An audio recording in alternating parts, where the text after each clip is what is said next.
hanya memikirkan satu peraturan penting. Kenapa kau lakukan hari ini kalau kau bisa melakukannya besok? Bercanda. Let's go right on the with the plan and Roblox. How do you can see? Look at all the Roblox.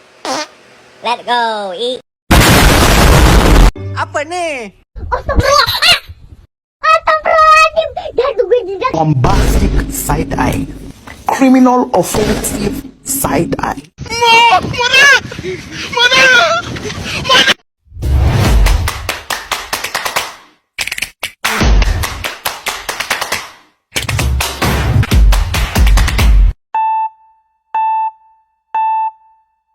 Are you ready, kids? Aye, aye, Captain. I can't hear you. Aye, aye, Captain. Oh!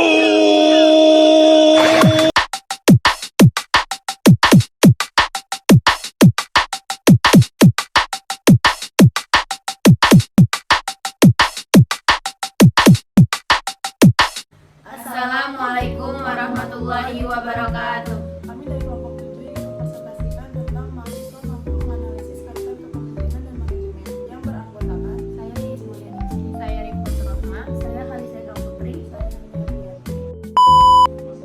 Di sini saya akan menjelaskan tentang poin-poinnya. Yang pertama itu kaitan kepemimpinan dan manajemen, dan yang kedua itu kegiatan manajerial, yang ketiga itu keterampilan kepemimpinan. Kepemimpinan dapat didefinisikan sebagai potensi untuk memimpin dan mempengaruhi sebuah organisasi untuk menuju pencapaian tujuan.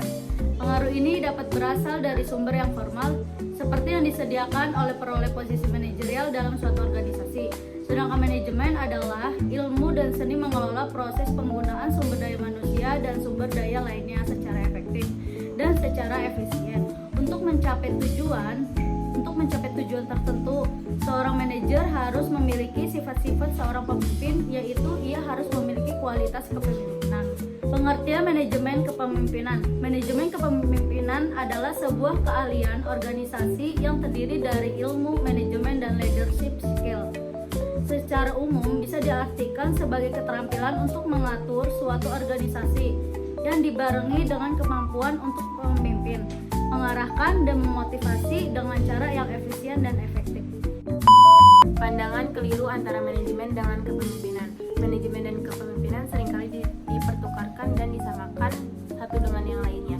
Keduanya berbeda. Seorang pemimpin bisa menjadi manajer, tetapi seorang manajer tidak bisa menjadi pemimpin.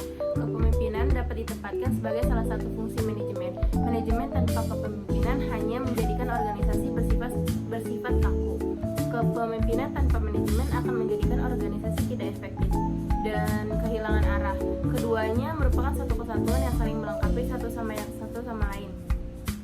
Kata manajer kadang diartikan sebagai seorang yang banyak melakukan kontrol atau memfasilitasi perusahaan. Manajemen didefinisikan sebagai pencapaian tujuan organisasi dengan cara tindakan yang efektif dan efisien melalui perencanaan, perorganisasian dan pengarahan dan pengawasan.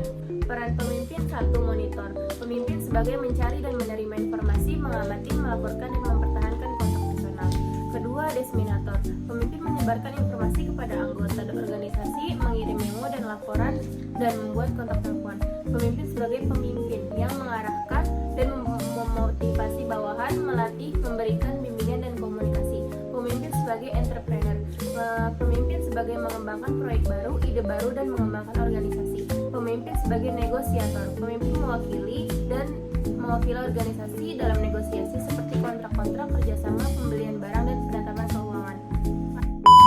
Perbandingan antara manajemen dan kepemimpinan. Arah dan tujuan. Kepemimpinan dan manajemen mempunyai fokus yang sama, yaitu memberikan arah dan tujuan bagi organisasi, tetapi penekanannya berbeda. Manajemen lebih berfokus pada menciptakan rencana jadwal tujuan yang khusus, serta mengalokasikan sumber daya, mengarahkan fokusnya pada hasil jangka pendek. Kepemimpinan berfokus pada mewujudkan visi ke depan bagi organisasi, mengembangkan strategi ke depan, lebih banyak memandang pada horizon yang luas dan menekankan pada hasil jangka panjang. Tugas dan kewajiban. Kepemimpinan lebih menekankan bagaimana mengkomunikasikan visi dan mengembangkan budaya yang dimiliki bersama. Manajer mengelompokkan dan memisahkan orang dengan kemampuan khususnya melalui spesialisasi.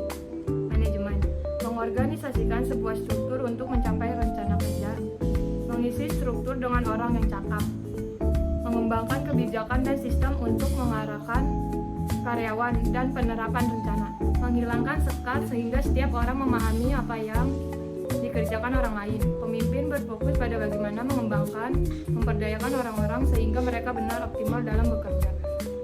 Manajemen lebih banyak mengontrol dan mengarahkan.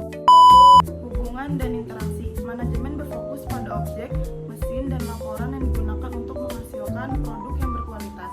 Kepemimpinan berfokus pada bagaimana memotivasi dan memberikan inspirasi pada orang-orang. Manajemen mendasarkan diri pada wewenang formal dan kekuasaan yang lebih banyak menggunakan paksaan dan hukuman. Kepemimpinan berdasarkan diri pada pengaruh. Kualitas personal pemimpin. Kepemimpinan mempunyai kualitas personal yang harus agak sulit dilihat, tetapi sangat berpengaruh. Kualitas ini termasuk antusiasme, integrasi, keberanian, dan kemanusiaan. Manajemen menciptakan jarak emosional, menuntut pemenuhan kebutuhan sepihak dan berdasarkan pada kekuasaan jabatan. Hasil yang diinginkan. Manajemen mempertahankan status quo, stabilitas, keteraturan, dan efisiensi. Kepemimpinan menekankan pada perubahan, selalu menentang status quo dan memikirkan kesejahteraan anggota organisasi. Dari kami kurang lebihnya mohon maaf. Wassalamualaikum warahmatullahi wabarakatuh.